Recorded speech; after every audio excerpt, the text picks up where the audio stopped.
Everyone else will do that. Come on, brother.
Just want to get the early morning shot while she's still awake.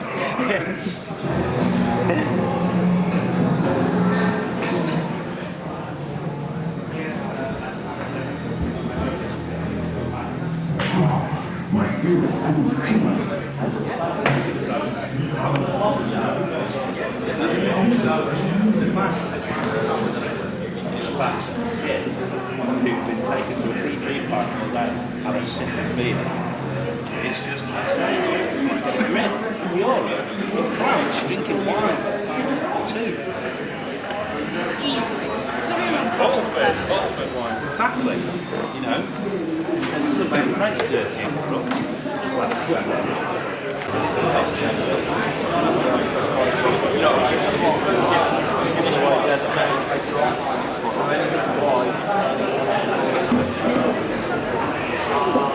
I'm going to be Lee and a guy called Lee Portman. Sorry? A guy called Lee Portman is meant to be picking up the weapons today as well. Yeah, well, you need to know where the other bits are going to be.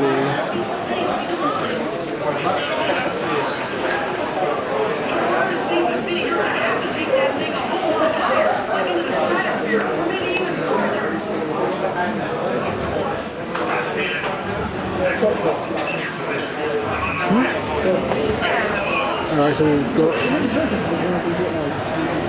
It's meant to be what? It's meant to be what?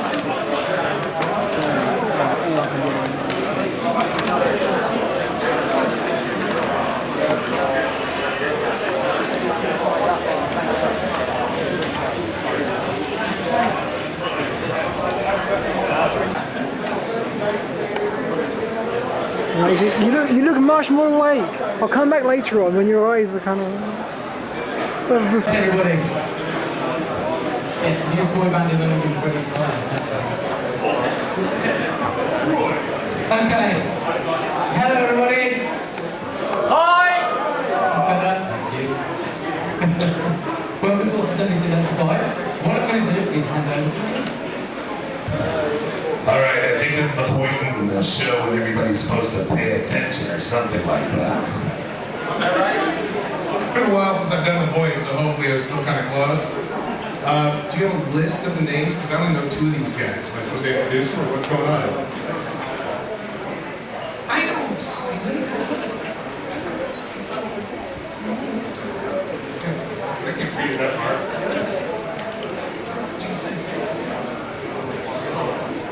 Jason, come on. Very good. Well, I'd like to welcome everybody to Auto Assembly 2005. My name is Neil Kaplan. Please feel free to call me Neil or Hey You, which was frequently the name that my mother called me. Thanks for coming. If you have any questions, please feel free to come up and ask. Let me introduce the wonderfully talented, amazing men to my left. I would introduce the men to my right, but I don't know. This is the wonderfully talented Simon Furman. Ladies and gentlemen, give it up for Simon!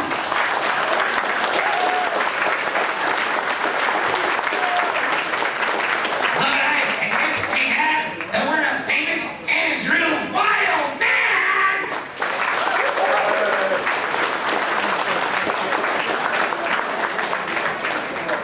And we're going to skip Ann, because that's the name that I remember.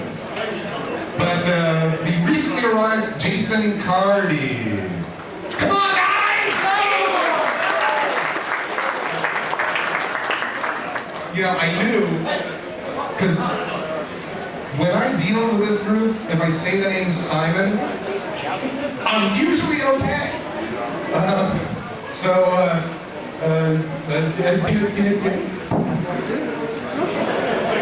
Okay, my dear old friend, Simon Williams! Am I supposed to let them say anything? Am I supposed to continue? Because I know Wally was a big hit, so I got pressure on. Because I know Wally Winkle, and I had dinner with him earlier this week, and he said, "They love me." And I know you, Neil.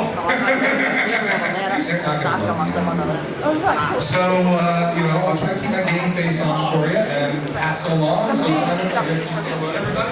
Hi everyone, just to let you know that Geoff Senionr is on his way. He phoned me to say he's definitely going to be here. So hopefully in time for the panel, this afternoon. Hopefully see Geoff a bit later.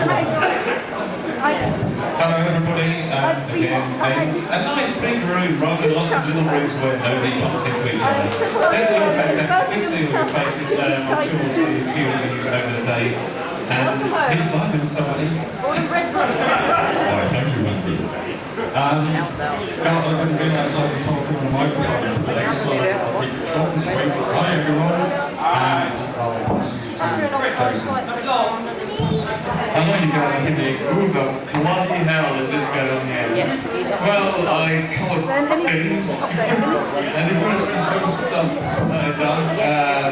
Coloured people on the fantastically. I took it through now.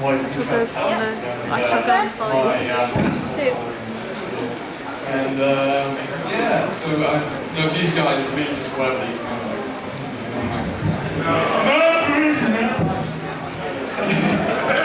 So yeah, I'll just find this guy and pass this microphone. Okay. Right, what we're going to do, we'll let the guests go and have a break because they've been signed since they got here. I'll go through some announcements to let you know exactly what's going on. Okay, so if you'd like to give a round of applause to our guests, please.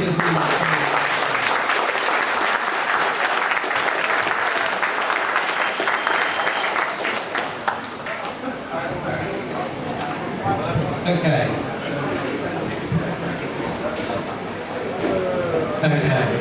Now please be pleasant to not right next to you. Okay, few things. As you guess, we're running a little bit late. It wouldn't be a Transformers event anymore. Raffles. There are at least 2 raffles that we're doing. We have the official auto-assembly raffle on the back. In ops, okay, which is basically where you checked in on the way in. Several items in the raffle. We're also selling copies of Sub-Training Science, the event magazine. Please buy it. We've also got pin badges, wonderful pin badges. They're only £2. Some of the proceeds are going to Acorns and the NSPCC.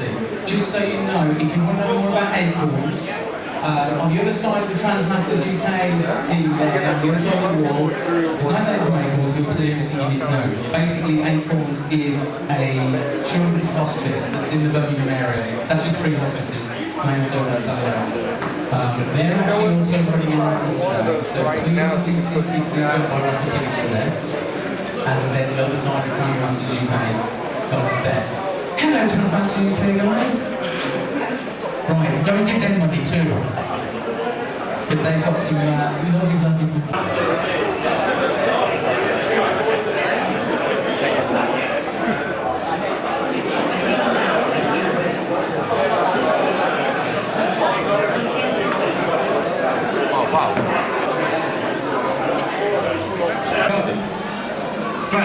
thing.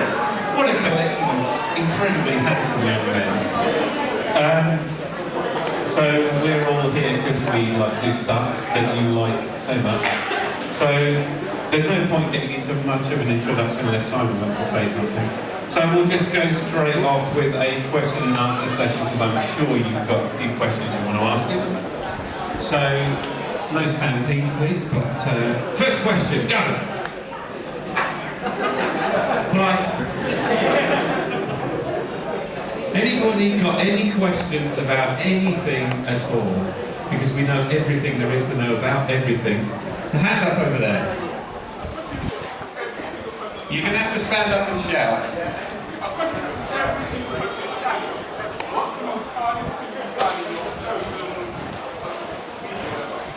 Hardest thing we've done in what? Hardest thing we've ever done in our professional lives, ever. No, working with Simon Furman, I mean, for Christ's sake. Okay, we'll start with Jason and you. I think it's just get out of bed. Really, that's motivating yourself to get up at some ridiculous hour to meet a deadline. I think that's the problem. For me, it was drawing the mini-cons for the Tranformers Armada Panini comic. Because when we were sent the reference shots to draw these characters, I would get a little picture of like a toy, which is about that big anyway and stands like that. And I couldn't really do a lot, you know, with that. So trying to make a little toy like that with Panini, that was probably one of the most difficult things that I had to do. And talking to you as well, so I could pass along to Mr. Wildman. The hardest thing ever. The hardest thing is getting started in comics. I mean, I know there are a lot of kind of budding comic artists out there who are incredibly talented, and it doesn't matter how good you are or how devoted you are, dedicated, whatever, the hardest thing is to actually get started. Once you've started, well, it's not easy after that. I mean, if it was easy, everybody would do it, but it really is to get that first break, and I still remember the first work that I did in comics, where you really care so much about what you do, and you have really bloody goddamn awful editors criticising everything you could possibly want to do. But the good thing about that is that what you need to bear in mind for any kind of budding artists, or writers, I guess, the same, out there, is that you need to be able to take criticism well, and you need to understand it not as criticism, but just as constructive comment to help you move you on in your career. So that's the hardest thing, to get over that, to get over being really precious about your work and being really commercially minded and just doing a good job. After that, it's not easy, it's hard work, but getting started is the hardest thing. For me, the hardest thing was when I switched over to writing TV animation. I was used to having so much control over my comics work. You know, pretty much what you wrote was what ended up on the page. But with TV animation, really, you write the script and then you kind of give up all rights to anything in that script. And pretty much anybody can rewrite it, and what you get back is not what you wrote. So that took a lot of adjustment. For me, I mean, I work in advertising now, and sometimes you work on a car, and it's so top secret, all you can do is photographs of it. But you've got to draw this car, and it's really annoying. So that's the hardest thing I do at the moment. But in comics, it was put rules for migrants because I didn't like it. It was a pain in the ass to draw.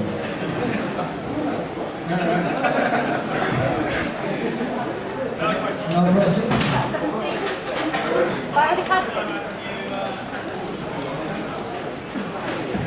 Okay, what do I know about the new Transformers film coming up? The answer is probably about as much as you do, I'm afraid. I mean, I read the same website that everybody else has a look at.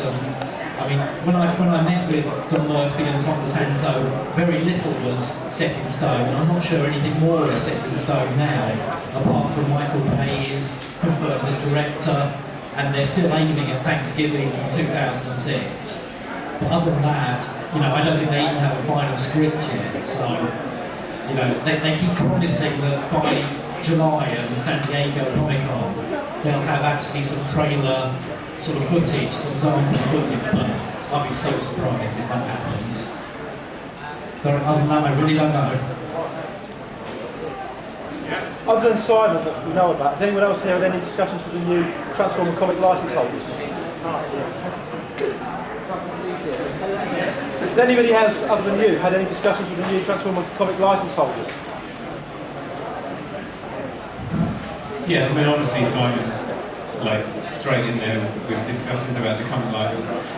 I've spoken to IDW as well, but they've got very clear views to what they want to do with it, and then getting me involved in it was a conversation. I did have a lot of conversation with them. It doesn't, at the moment, fit in with what they want to do. It doesn't fit in with my schedule either, because I'm doing more and more work in animation. So at some point, it's a possibility that I could work. I really wanted to do the G1 book. I said to them, I want to do the G1 book, because it's like, it would just be great for me and Simon to work back on G1 again. It would have been fantastic. But you know, it's their license, they're paying the money, and they've decided how they want things to look, and they want to try something else first, and that's absolutely fine. But at some point, they are going to be bringing out more product, and I am in conversation with them, so who knows? Who knows?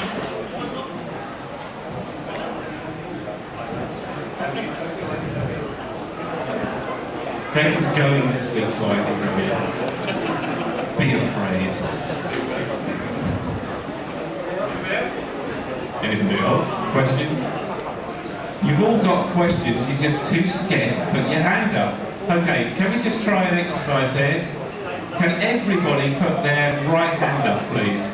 Just do it now. Everybody, right hand up? Okay, they do work. Fine, so any questions? Now that we know your arms work, there we go.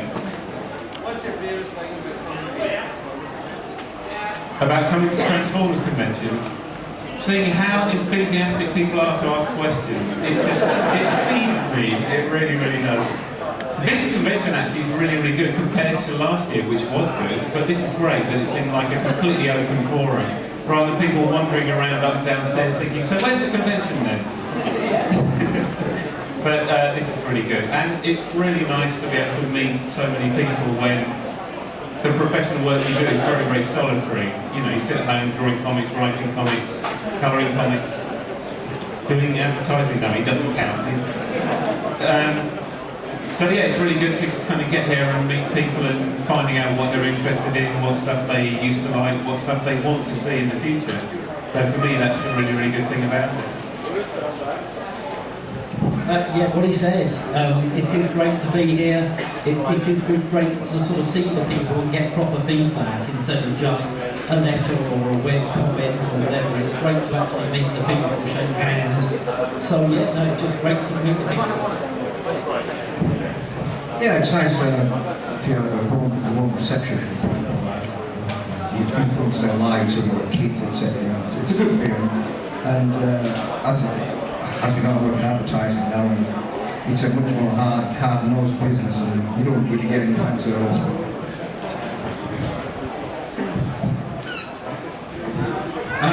Well, for me, it's not only meeting everyone, you know, putting names to faces to names, and all. It's meeting Andrew and Simon and Geoff. Not really already, not really.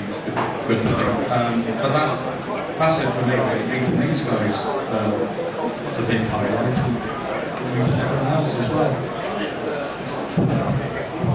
This is new for me, this is my first one, but I think the best thing so far is a kid, I don't know where he is, he's in this room, this little guy, his name is Luke, and he's like drawn every single one of the G1 Transformers. He's only 8, and he's done Armada and everything, and they're fantastic, and the enthusiasm for the old stuff, you know, as well as the new. That's just made it for me, and this guy's been got to be a great artist, and just to show, you know, we like that at some point, and it's just great to see that enthusiasm amongst the kids and stuff. Why do I always get the microphone? Next! Plenty of that. Who's the coolest? Well, the bad guys are always the coolest, aren't they? Yeah. Optimus Prime was a bit kind of a bit too worthy and a bit, you know. Yeah. And he's a truck, you know. Actually, Megatron's a gun, isn't he? That's really stupid. But no, bad guys are always. Galvatron's the coolest. Completely. Anybody else? Megatron's Jeff likes Megatron. Prime, Prime. Simon's a good boy. Definitely not weird. Yes, doesn't like wheelies. Is that a good enough answer for you? Oh, hang on a minute. Stop the Fred. Jason can do the voice of Wheelie. Stop the sign. Apparently not. Question over there, yeah. Yeah, what went wrong with Ringwood? Didn't leave a sour taste in the mouth. Those are fixed by it. I think the gist of that is what went wrong with Dreamwave. And to be honest, I honestly don't know the ins and outs of what went wrong with Dreamwave. You know, I can only guess the same way you can, but somehow what I don't understand is they took a great license like Tranformers and didn't make a go of it. And it's just, beyond me how they could have managed that. I don't know what they did. And it's so wrapped up in things at the moment that we can't really even guess, but they made a mess of it, and I just hope, I feel confident that IDW seem a much more grounded, business-like company, and I guess, I think Greenwave, when you boil it right down, they were very big on the fan side of it. They were very keen, very enthusiastic, but maybe just didn't have the business heads on their shoulders they needed.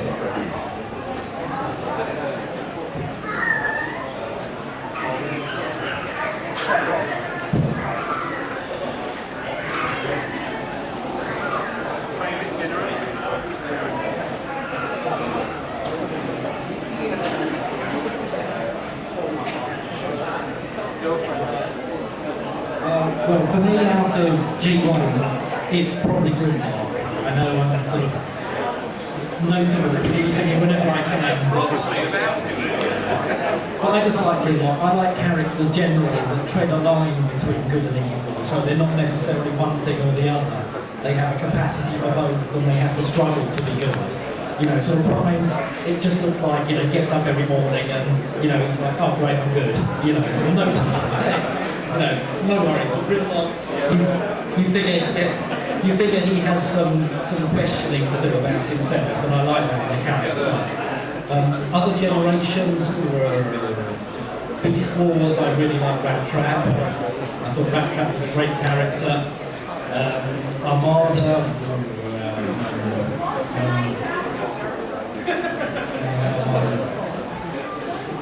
I thought Armada Starscream was pretty good, but then again, I wrote Armada Starscream much like I wrote G1 Starscream and every other Starscream, so they're the ones that spring to mind anyway.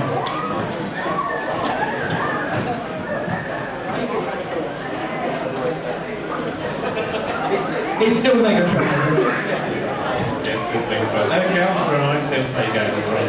Because I just like the G1 stuff better than anything else, I guess. I did like Beast Wars, I know a lot of people don't, but I did. I thought it was really cool. It was just really a good thing to do with the Transformers license to turn it into a CG animated show, but Galvatron's still my favourite. And Simon's favourite is Wildman.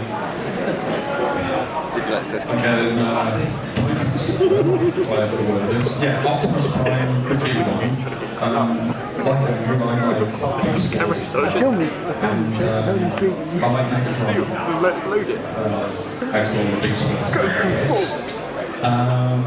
Haven't watched a lot of Energon, or can't really think of any characters from Armada either, so I'll go with Prime for Armada as well.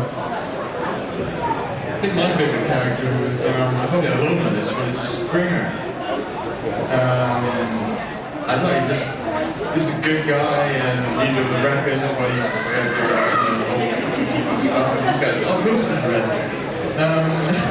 But I just liked it. I didn't know what it was. Even though both my parents, my brother, and my uncle bought green cars and then crashed the lot, but I still like Smyrna.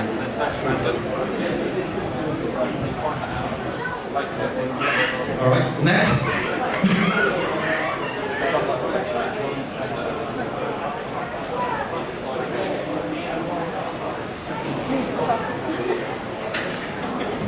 The question was, will we continue with IDW? In an ideal world, the answer is yes. But at the moment, all the Dreamwave stuff that didn't get continued is pretty much wrapped up in their bankruptcy proceedings, so nobody can touch it at the moment. I know from having spoken to Chris Rommel at IDW, who's their editor-in-chief, he is very keen to see stories come to a conclusion that are starting.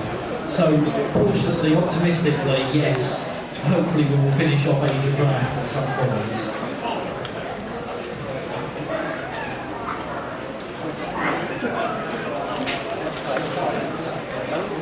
was just wondering if sort of Andy and Geoff and that would ever consider getting together and writing a book about like how to draw comics. They have to shout it a bit. I'll go ahead. They're not listening, are they? Did you say with myself and Geoff or Geoff get together about writing a book about how to draw comics? That's it, yeah. Well, Geoff probably wasn't. Because he's not interested in comics. No, I don't know. I can't speak for Geoff. Well, probably not. But having said that, I've done lectures at sort of youth clubs and universities and all sorts of things, different workshops. Not teaching people how to draw comics, but just getting them to have an understanding of how comics work. You can't necessarily teach people how to draw. I mean, it's a completely different journey that they need to take on their own. But to have an understanding of how a comic page is laid out, so that it reads properly left to right, how you get depth to a page, how you, all those kind of constructional things. I mean, there are books out there, but it is interesting to talk to people about how that works, or how I made it work for me, based on what I understood a comic to be. But people kind of have, within the understanding of how a comic works, people have their own view of how they do it for themselves and how they translate it. But whether I can fit a whole book or not, I don't know, probably not. Probably a pamphlet. I'll write a pamphlet of how to draw comics, the Wildman way. Jeff's going to write a book about how to storyboard for advertising. What about Simon? I'll buy your book. You'll buy my pamphlet. Next. Dining Grayson. Yeah, what's going on with Shout. What's going on with Beast Wars? What's going on with Beast Wars? Yeah, generally. Well, I know that next year is the 10th anniversary, isn't that right? And I know that IDW do want to do a Beast Wars comic. I mean, I think that's already out and about that they have this in mind. So yeah, hopefully there will be at least one Beast Wars special for next year, maybe more if it does well. But yeah, I mean, I think Hasbro and IDW want to celebrate the fact that it's the 10th anniversary next year.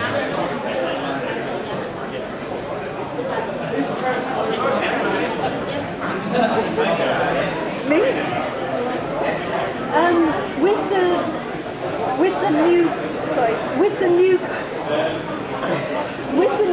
With the new comic, are you planning to have cosmic level storylines or more ground level stuff?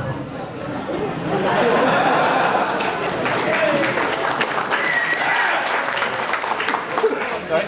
With the new comic, are you planning to have more cosmic level storylines or ground level stuff? She said something else, hang on a minute. No, that was it. Oh, that was it.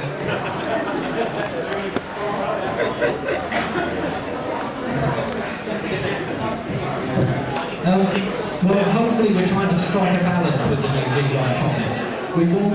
The main thing we want is that people can just pick them up and work alone and understand what's going on, not have to think well, which generation, time zone, whatever else, Optimus Prime or whatever I'm looking at. So there's a certain amount of starting from scratch. There's a certain amount of laying out the basics of where we are. But they won't necessarily be the same basics that everybody knows and loves from G1. The characters will be the same, a lot of the situations will be the same, but some of the setup will be definitely different.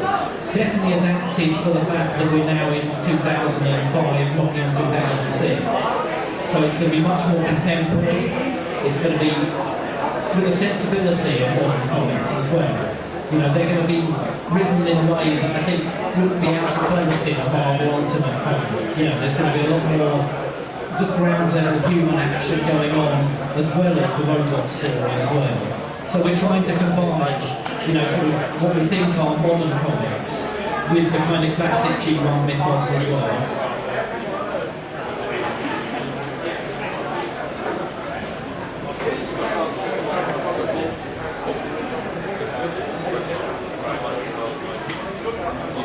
As far as I know, Cybertron is a direct sequel to inaugural.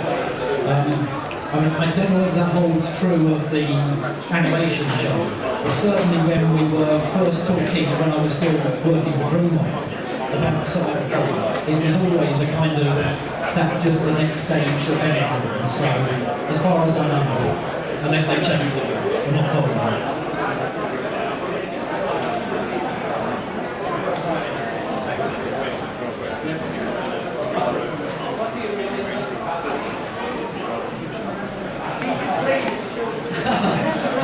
I mean, there's no real way I can answer that question, because, I mean, my actual feelings about Paddy is that he's a really nice guy, he's very enthusiastic, he's very passionate about Tranformers, and, you know, up to a certain point was just the nicest guy to work for. But of course, there's the other side where, you know, obviously I feel let down, you know, sort of financially and professionally, just on a kind of, well, I thought we were pretty much on a better basis than this. So yeah, of course I'm a little bit upset with that as well. But you know, it's just one of those things, you know, you've got to take it on the chin a bit, get on with the job, move on to IDW and then hope they get the next job going there.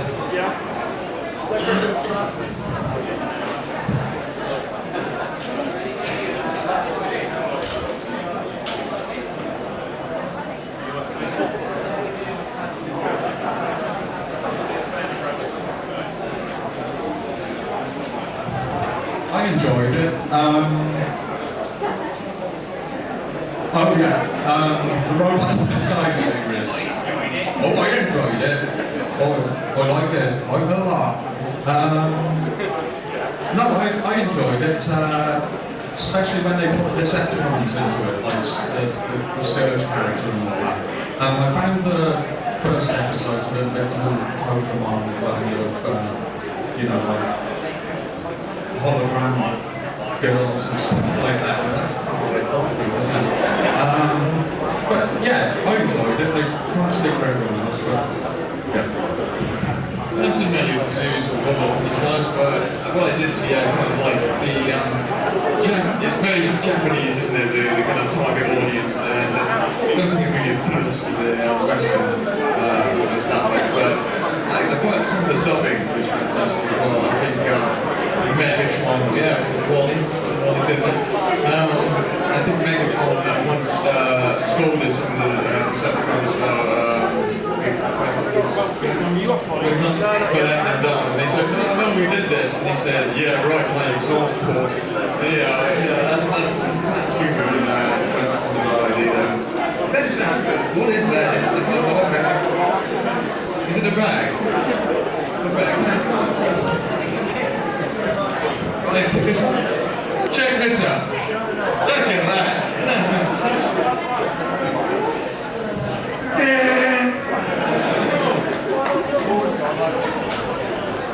Next question. In the emerging box sets, there's a brilliant short storyline where the Dinobots actually combine. It's a great storyline that almost deserves grammar in the short context it was given. I mean, do you feel that's a storyline that can be revisited in a grander scale maybe at a later date? This is the mini comic that was in the Metrodome DVD releases, which had a sort of combining dynamite to the story. I mean, I thought it was a great idea. And not just that, I thought it was really well executed. Because when I think the idea was first recalculated and told to me before it was actually written, I actually thought there's no way they can make this look good visually.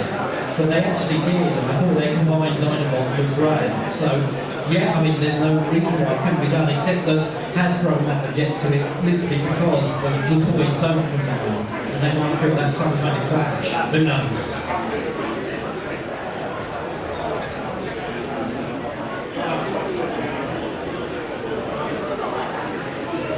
Where will you take G2 if it continued? Well, I kind of did, this is talking about Generation 2, where I didn't take it if it continued. I mean, the thing is, I kind of did the alignment story. You know, and once I got that out of my system, that was my end of G2. I'd have done much more, I think, with the comic, because you just could. But in terms of a wrap-up, I was happy with alignment, and just having the chance to do it.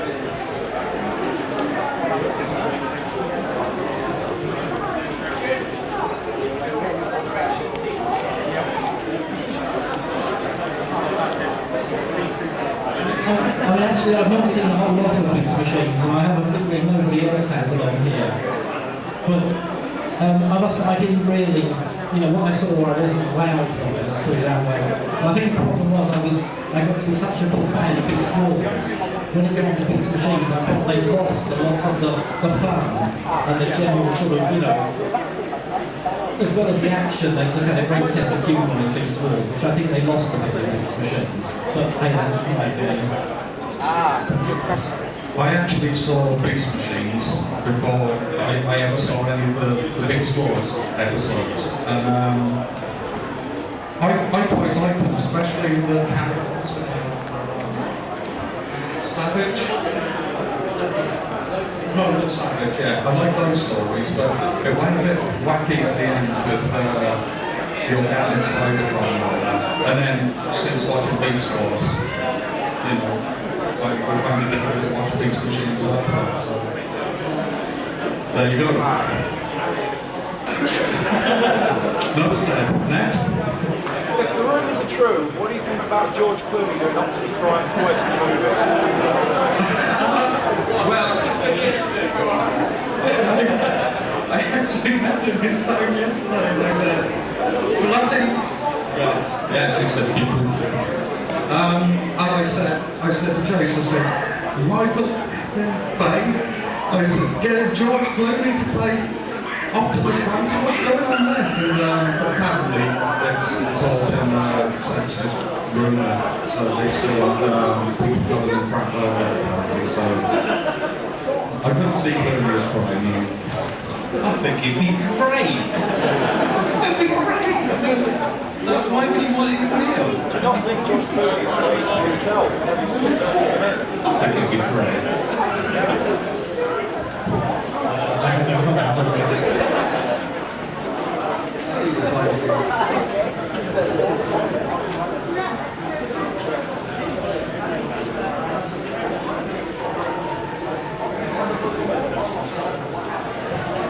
The question is, how do I feel about starting Generation 1 from the ground up again?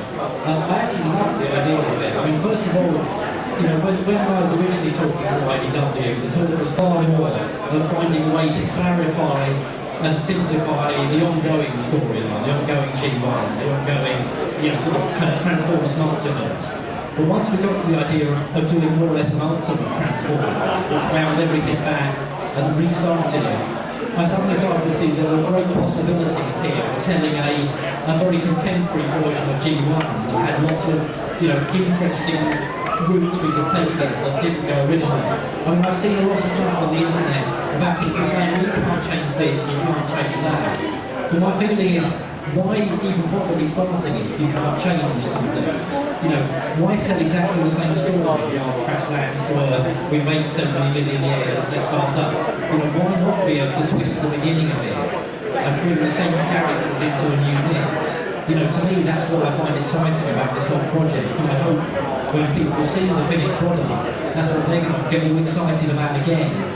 And what we also wanted to do, I felt the Transformers G1 generally, that they've got to a point where, you know, your average guy on the street would look up and go, oh, there's an inaugural, so what? You know, they kind of lost that mystique that they had originally. There was no real, wow, it's a giant robot. I just really wanted a chance to bring that back, to make them more of a covert force, which is what they've really set up to be. You know, they're supposed to, they're tricky. Their whole shtick is that they can blend in with the local, you know, civilization as vehicles, whatever else, and infiltrate. And I really wanted to play up that angle and give them back a kind of mystique, so that when you see a giant robot, eventually, it's a wow moment. It's not just a kind of, well, yeah, here's 12 giant robots getting up the spaceship. You know, you have to work for it to be on this new series to get to the giant robots. But once we do, I hope by that point you'll kind of appreciate them all. Interesting. We were having, on the way down this morning, we were having a conversation about, of all things, we had a conversation about Robin Hood and the various kind of legends there have been of Robin Hood. And who was Robin Hood? And it's based on two different legends and then reinterpreted by somebody else, la la la la la. So the whole opportunity here with the new license is everything you ever knew about Transformers is all the fiction that we have around us based on hearsay, myths and legends and la la la, you know, that kind of stuff. So what's going to occur now is an ideal opportunity to actually tell the real story of actually what occurred, that actually gave birth to all this stuff that people think they understand. I just made that up, but it sounds really good to me, and I'm not even working on it. We don't get, there's certain things we're not going to change. We're not looking to say, well, they come from somewhere else completely. You know, there's still going to be a planet called Cybertron. There's still going to be Autobots. There's still going to be Decepticons. And there is still a general kind of status quo that we're going to meet all the way through this series. But what I just didn't want to do was literally rehash the same story. And I think, you know, the guys at OTFCC were completely behind this. And the kind of acid test was that Hasbro were really behind this. You know, Hasbro were really sort of completely behind the idea of updating Transformers and bringing it up to speed and making it ground level for new readers as well as old. I think the older readers are going to find new twists and turns to the story that we're going to put in. But hopefully what we're doing is guaranteeing another 10, 15 years by bringing in the next generation and saying, you can join the story here. So that's the plan.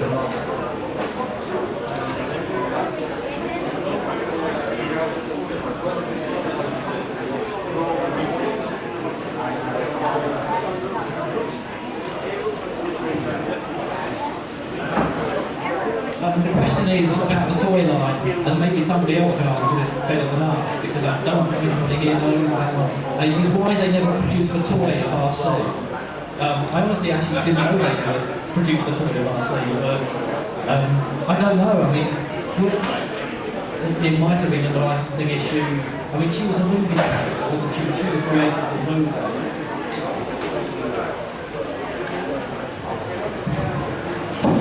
Basically, there was a prototype done in Japan, but between Hasbro and Fireway, it's basically an actual version that you sell to the user as a toys version, and it's like a pink car and it's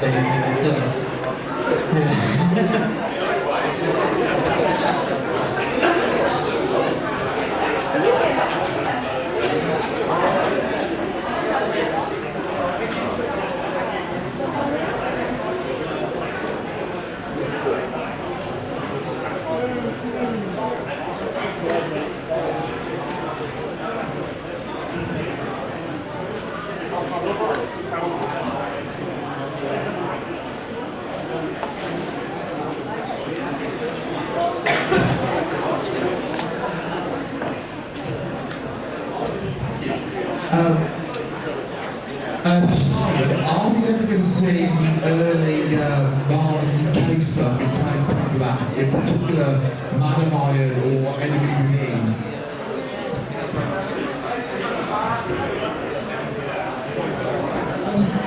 Possibly. I mean, to be honest with some of my very early stuff, I honestly would rather it didn't see print. I mean, possibly. I don't know. At the moment, Title's plans are to go right the way through black and white material.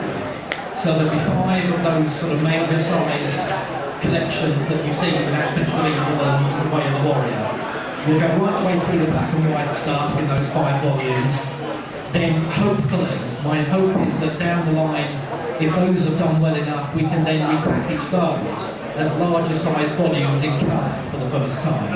I mean, I know some of the black and white stories were coloured up for an annual, but the plan is, if it works, is to reissue those black and white collections as full-size colour collections. But don't quote me on that, because it does depend on the fact that they sell well first time around, and it's worth redoing them as colour versions. But if that's the case, what we will do to make them a little more sort of attractive, I guess, is add in other material that wasn't collected. So there's every chance that some of those earlier stories will find their way into those collections as kind of a backup material or whatever. But, you know, we're talking, I mean, those black and white collections will take us through into 2006, so it will be toward the end of 2006 if this happens.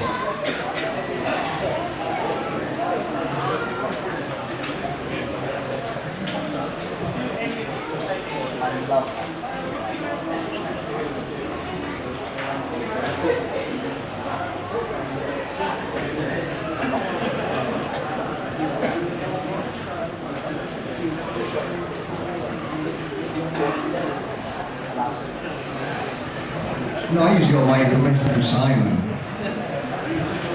Yeah, I definitely do. I keep track on what's happening. I mean, it's my source of news apart from anything of them. So yeah, no, I keep in touch. I mean, I look at the UK sites, the US sites. Yes, I'm on and offline all the time, and I'm always interested to see what people's opinions are on the news of things. So when the IDW news broke, I went into the forums just to see how people were taking the news, what people felt about their plans, and although you can't pay attention to everything and take on board everybody's opinion, I do listen to these things. So sort of when people know that I'm maybe only using Ribbon, maybe I'll sideline it for a bit and focus on some other characters. So yeah, I do listen to these things. When I first broke into the business, I used to have to scout around some of the forums just to see if people had noticed my work and all that. And a couple of the covers that I did, I used to, well, I was honoured at the same time, but I used to laugh when people say, oh, that was a great Lee Sullivan cover on our issue 7, and it was actually my work. But like I say, it was an honour for me to have my work compared to these. But yeah, not so much these days. I've got my own forum, it's all Maniacs Inc. Cheap plug. But not these days. No, sorry. Simon keeps me up to speed with what's going on today. No, next one. Can I just add to that though, that what we do, if anybody doesn't know by now, is on our Wildman site, we do try and bring people updates as well. So if we've got some breaking news that maybe isn't out there yet, we'll always try and premiere it on the Wildman site, and we do a newsletter that we send out as well.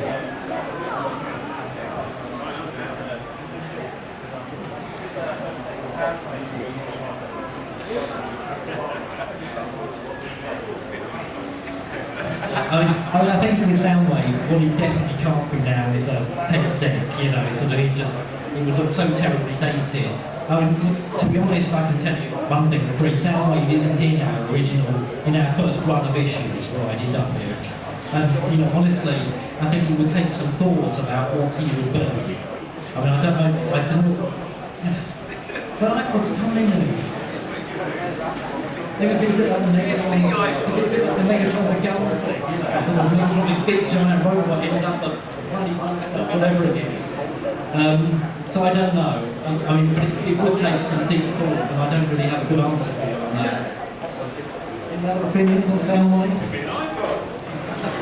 Okay, it's an iPod. Yeah, it might have to be actual sort of like well, no, he could be a kind of outside broadcast fan, couldn't he? BBC, Anybody else? Go ahead, drop your name. Beast Wars sausage. Wow. I want a rat trap plane with one. No, we haven't tried them, I probably wouldn't. Big shakes of middle ground. Take it down there.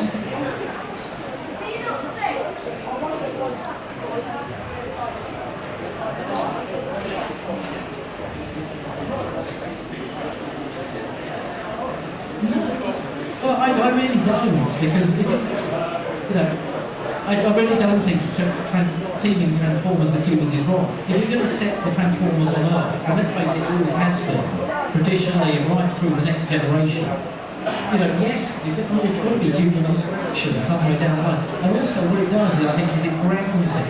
Otherwise, all you've got is these big mythic beings talking to each other, and you don't get that altered perspective of what it's like to look up and see these beings. I mean, my case in point is a series called Marvels. I don't know whether you know it, but it was all these superheroes done from the point of view of the people in the street.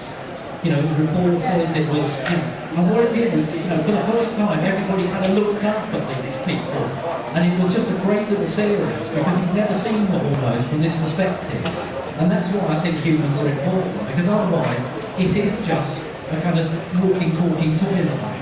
But if it's not, and it's a bunch of humans going, oh my god, look at that, it just seems to add some grandeur to it.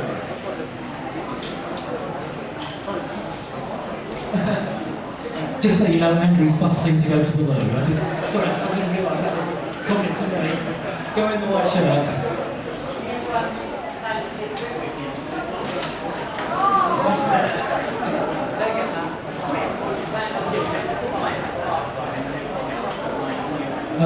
No, there's no spike and spark plug. We definitely don't want to, but again, you know, in the same way of not wanting to rehash certain elements of the story, I don't want to just rehash the same human characters. Hopefully what will make this fresh is that you're going to get a fresh perspective in it from different types of people.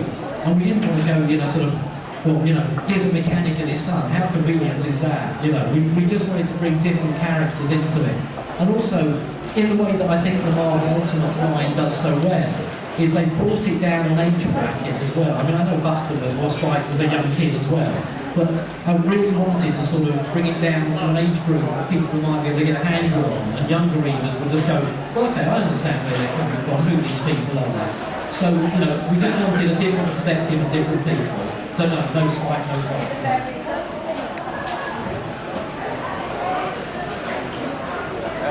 You were talking about having the ability to change things with the new license. Can you relay the question? Right. Ask the question, then take it back. You talk about having the ability to change things with the new license, so did you ever feel constrained when you were involved with it?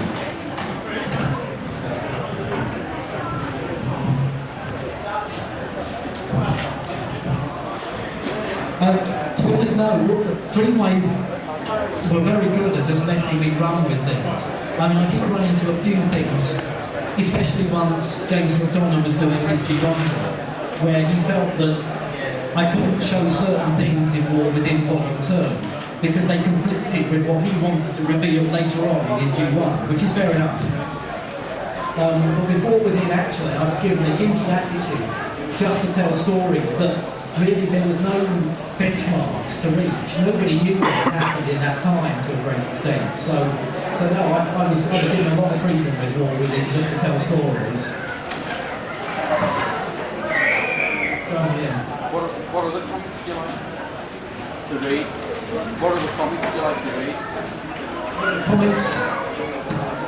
Oh, right. Well, I think it's everybody comics. A lot of 80s, 70s cartoon stuff, like the Battle Planets, things like that. I love that myself. Also, Battle of the Eagle, which is a big film. James Cameron, and all of that. And well, I do enjoy the viewing Transformers. For me, it would have to be the classic 70s, 80s Marvel comics. The Len Wein, Sally Semmerholt stuff, Chris Claremont, John Byrne, X-Men stuff is really high on my list. I would actually rather go out and buy some classic back issues than a lot of the new stuff that's out today. I read, I'm a big Spider-Man fan, and I think J. Michael Straczynski is doing a real good job, amazing. I like Planetary, Warren Ellis's comic. I dip into quite a few, but I guess, I'm a classic Marvel superhero fan at heart. So, a lot of the stuff I'll go out and buy will be the collection, the essential Marvel collections, the Marvel Masterworks and so forth. I'll tend to go back and just pick and choose from the new stuff. I don't actually buy any comics at the moment, but I suppose the most popular comic in my life was Countdown, which is years ago. I thought it was brilliant, especially Doctor Who going by Jerry Halo. But yeah, I really do. Yeah.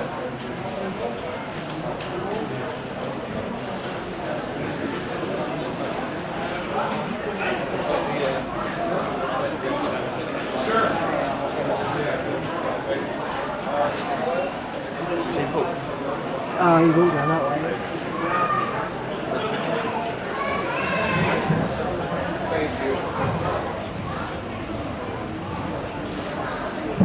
I was just saying, we're going to do a full specifically on the Cybertron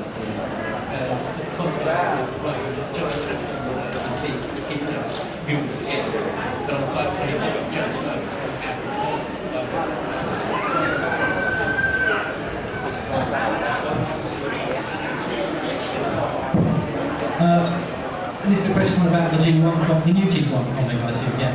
To be honest, I'm going to focus things on Earth to start off with, and then gradually broaden things out. I'm not going to criticise the lot online.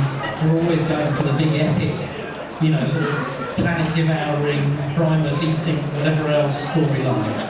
And so I really, given that we're starting from the ground up, I really want to, not go straight to Cybertron and have a great big Cybertron story, because somehow, I think we've got to get through the sort of grounding stuff and then start to broaden outward. So maybe by the second story arc we'll start to get to a bit of Cybertron and then go bigger and bigger and bigger. But, no, I want to gradually get there. I want to sort of ground the Earth stuff first.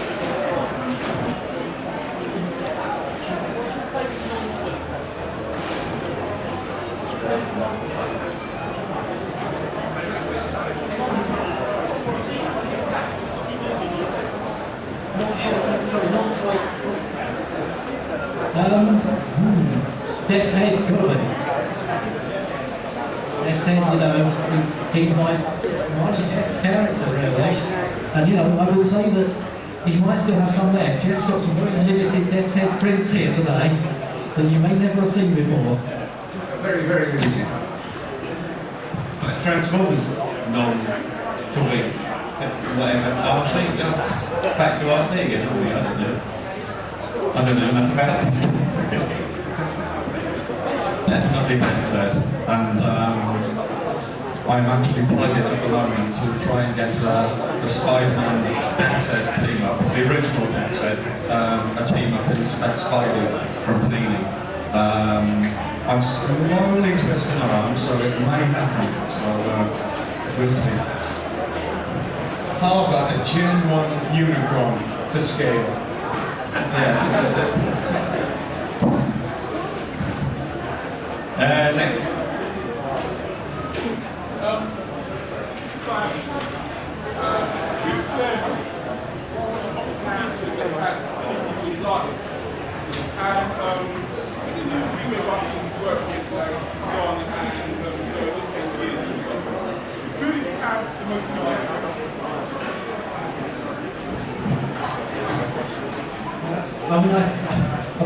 Present company accepted, of course.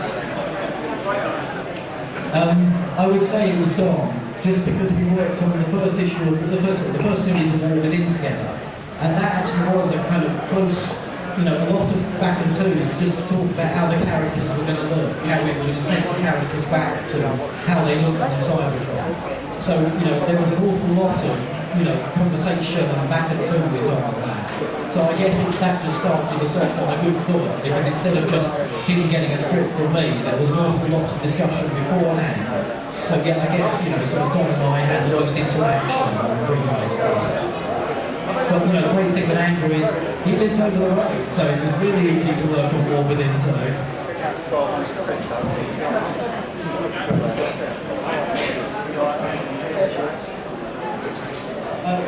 I'm not going to tell you what happens at the end of the Age of Wrath, because it's still my fervent hope that the IDW will finish it off. And I just don't want to tip my hand on that yet, because I mean there was some great stuff coming up. And you know, I hope that we get to use the issues that Jerry drew and weren't published, because you know he just did some fabulous stuff, especially when Grimlock comes back from the dead.